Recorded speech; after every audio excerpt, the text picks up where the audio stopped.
Hi everyone, welcome back. My name is Linda Chiraboga and I'm a director here in Forest, Virginia. I hope that you have enjoyed training calls number 1 and 2 and that you've been able to implement what you have learned. Before we get started on this training call, I would like to review with you the call to action steps from the last one.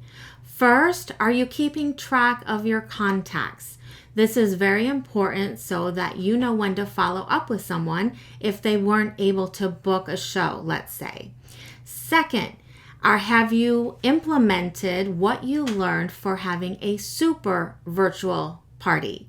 This will lead to increased sales, booking, and recruiting. Make sure that you are following the steps. Third, did you post what power tool or tools that you will be focusing on in your live show or your virtual party?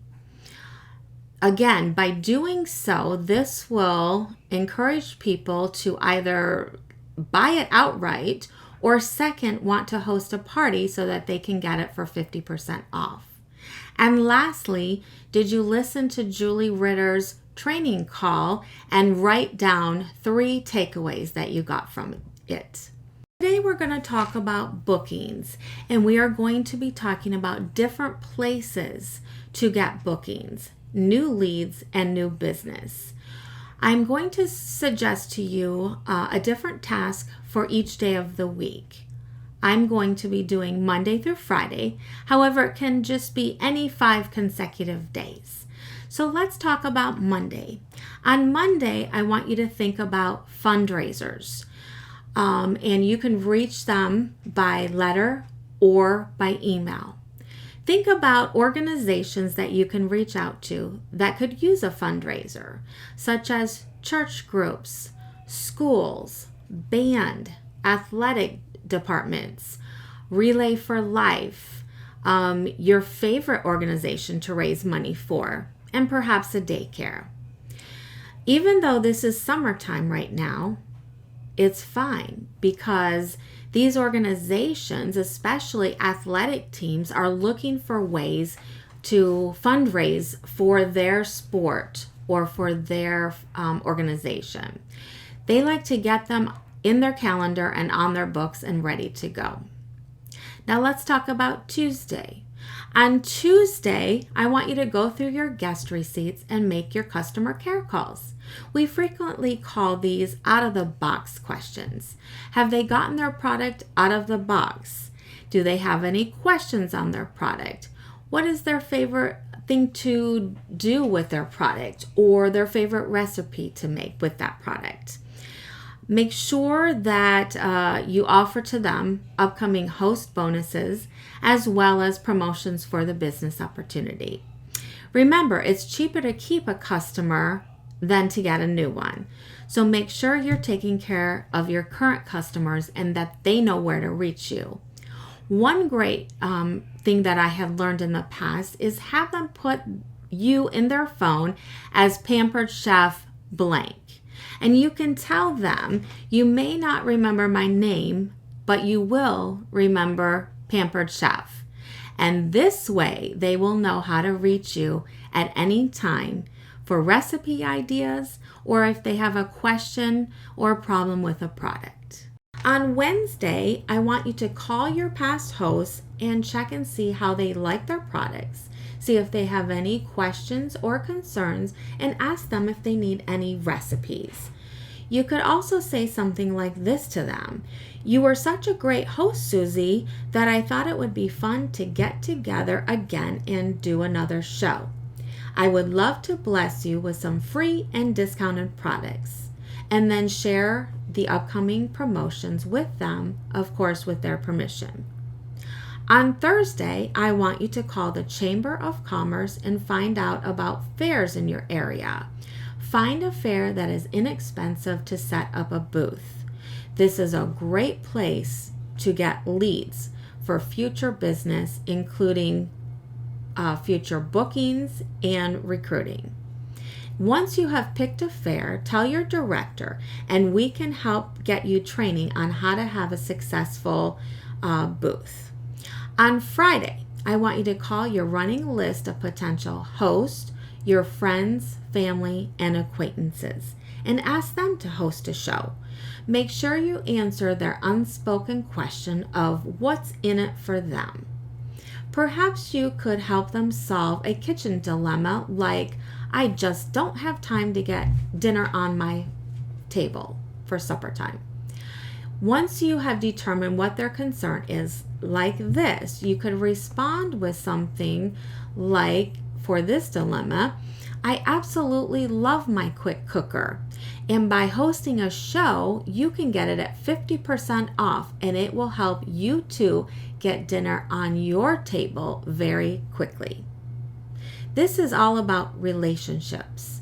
So make sure that you are not always asking for a booking or perhaps about recruiting, but make sure you go on social media or send them a text and just ask them about their family and how they're doing. Once you try this booking diet, I promise you that you will get results. You are going to have so many bookings on your calendar that your summer will be filled. In fact, there will be so many bookings that will take you into the fall. Remember, what you do today will affect your business, and you'll see the results 60 to 90 days from now. Now let's move on to part number 2. Let's be ready for out and about prospecting. I know you've heard it before, but you need to be a walking billboard. Easy ways to do this would be wear your Pampered Chef logo wear.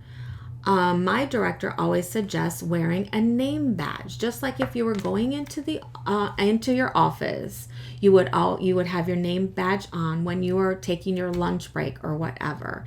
So make sure you are dressed appropriately and you look professional when you wear your name badge. You could also carry a Pampered Chef bag with a catalog in front of it, or mini catalogs. Maybe you have something different that identifies you as a Pampered Chef consultant, and that is fine too. Now, this may be very, very scary, but we're going to walk through this process together. So if you're somebody who struggles to have a conversation, first of all, when you're out and about, try Robin Schilling's tried and true method. Remember these 5 letters: C, Q, Q, Q, S. Compliment, question, question, question, statement. Let me give you an example of this so you know how it would work. Let's say you're in the grocery store or a doctor's office and you see a woman with the most adorable shoes. You would say something like this: I love your shoes, they are so cute. That would be the compliment. Then you would move on to your questions, such as, where did you get those shoes? Are they comfortable? Do they come in any other colors? And then you would move on to your statement. I'm so thankful for my Pampered Chef business because it allows me the extra income to be able to buy shoes. I love shoes and have a whole closet full. And that's true, by the way. Another example would be if you were out and about and you saw a mom with her child and it was the most adorable child ever. You would say something like, oh my God, your child is so pretty. And then you would move on to your questions. What is her name? How old is she? Does she have any other brothers or sisters? Etc. You get my drift. And then you could say something as your statement like, I'm so thankful for my Pampered Chef business. It has allowed me to stay at home and still provide for my family and contribute to the monthly budget. I am able to go to all of my kids' sports and activities without feeling guilty. I don't have to call off from work or anything. And yet it gives me an opportunity to get away from my kids as well. And again, that is so true. My kids are older now, but I definitely remember those days when I needed some adult time out. So another example would be if you saw somebody that had a great haircut. Again, make sure you are sincere with these compliments, because if they're not going to come out well. You would say something like, I love your haircut, or I love the color that you have on your hair. And then you would move on to your questions. Where do you get your hair done? Who is your stylist? Etc. You get the drift. And then you would say something like, love my Pampered Chef business because it provides me the extra income that I need to be able to get my hair colored once a month. Otherwise, I wouldn't be able to do it quite as often. So now I want you to practice with each other. Find another consultant or your director and practice this. I know it may be scary at first, and I know it was for me, but you just have to take yourself outside your comfort zone and be able to do this, because there is business out there and you don't want it to go to somebody else. Now, what if somebody says to you, I love Pampered Chef? Do you know what to say when they say that? Well, some things that you may engage in a conversation with them about is something like, what are their favorite products? When's the last time they've hosted a show or been to a show? And also, do they have a consultant? These are all very important questions that you want to ask them. Now, let's talk about if they have a consultant. You want to show respect regarding that. So if they have a consultant, you can still ask them for their contact information and tell them that you would like to be their backup consultant in case that consultant ever quit, or if they moved, or they just can't reach them. You can still give them a mini catalog if they haven't seen one, and either put a sticky note on it and ask them to fill out their contact information, or carry your door prize slips with you and have them fill out one of those. An easy way to get them to fill out these questions or the contact information is by telling them that you do a weekly drawing for those that fill out the slips when you are out and about. And this goes for somebody that already has a consultant or somebody who doesn't. It's a great way to get them to fill out the information. Get all of their contact information, and then you're able to invite them to an open house if they don't have another consultant, to a show that you're having, or anything like that. So you're able to give them recipes and things like that. Just in case they do have a consultant, carry a few recipe cards in your purse. That way you can always give that to them and end on a positive note. Let me tell you, if you don't get that information from them, they most likely will not call you back. They may have every good intention of calling you back, but they might lose the mini catalog or your phone number, or they just simply get busy. Just keep in mind that it is our place and responsibility to follow up with them. This is our business, and you're responsible for your own business and for the follow-up. I know personally somebody has given me a catalog or a brochure, let's say it's Tupperware, and they said they were going to call me, and they didn't, so I never placed the order. If they would have called me, I guarantee you I would have placed an order. So you don't know unless you ask. Now, also a little tip on that too is make sure after they're out of your sight or when you're back in your car that you jot yourself a little note about where you met them, maybe something about the conversation that you had with them, something that will jog your memory so you remember who it was when you get home, who they were and what you talked about and when to follow up with them. So I want you to try these new ideas. You're sure to find new leads out there when you least expect them.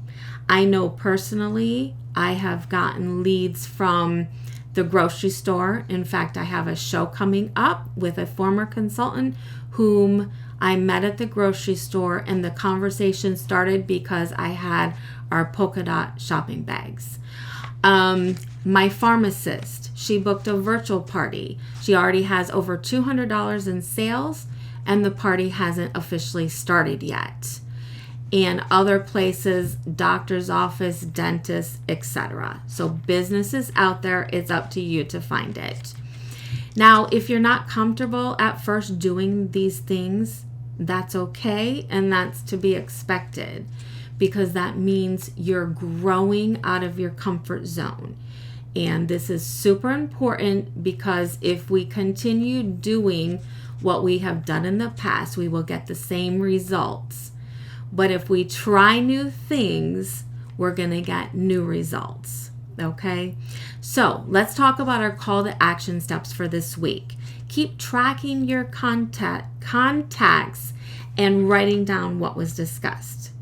Secondly, be prepared for out and about contacts. Make sure you have those mini catalogs with sticky note or the door prize slip, and you have a pen. Remember, be dressed appropriately. Okay, so you want to be out there representing you, the Pampered Chef brand, and your business.